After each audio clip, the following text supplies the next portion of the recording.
Hi everyone, this is Marouan Bouali from Orbty in São José dos Campos, Brazil. This work is part of a collaboration with the Centre de Météorologie Spatiale of Météo France. So I would like to acknowledge my colleagues at Orbty as well as our co-authors from Météo France, Dr. Stéphane Saupicard and Dr. Benoît Tournadre. So in this presentation, I'm going to highlight some of the main results related to the application of the M3DFS on SEVIRI data. If you haven't heard the term M3DFS before, I encourage you first to watch the Greece talk I gave last year in November. So very briefly, the M3DFS stands for Multidimensional Dynamic Data Fusion System. It's a very flexible framework that allows us to generate level 3 geophysical datasets without the feature artifacts we usually see when going for a conventional time averaging compositing.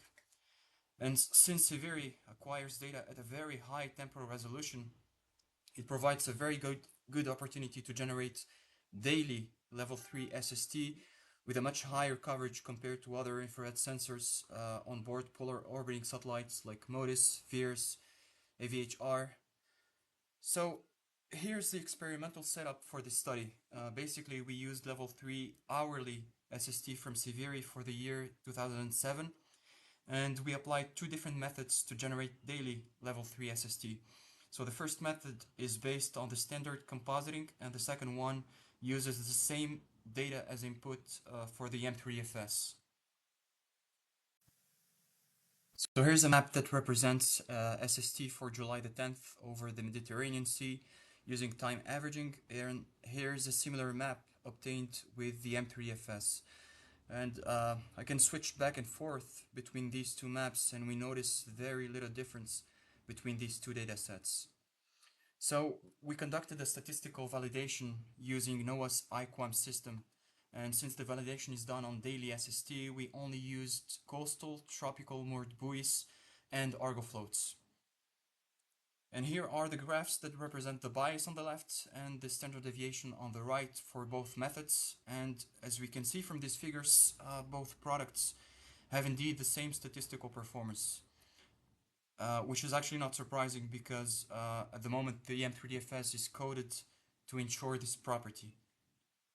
Now there's an underlying assumption that if two SST products are performing the same statistically, they must provide a similar spatial representation of SST gradients, which, well, it's not really the case. So here's a map that represents SST gradient magnitude computed over the time averaged level 3 and the one computed over the M3DFS level 3.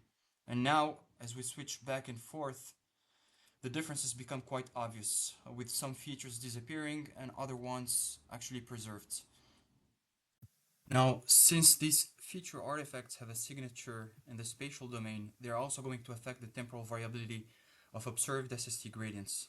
So here are the time series of SST gradients for the two methods. And as expected, because the M3DFS doesn't introduce feature artifacts, the overall magnitude of gradients is much lower.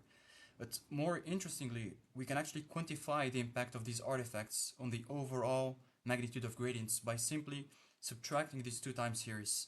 And what we observe on the right panel is that these differences are of the order of 15%. Now this may seem like a relatively small difference, but that's only the case because these time series have been computed over the entire SEVIRI disk. If we restrict the region of interest to a smaller one, like the Mediterranean Sea, for example, these differences start to fluctuate within a much wider range, with values that can go all the way up to 50%. So here's the conclusion of this study, which you can read at ease in the corresponding poster.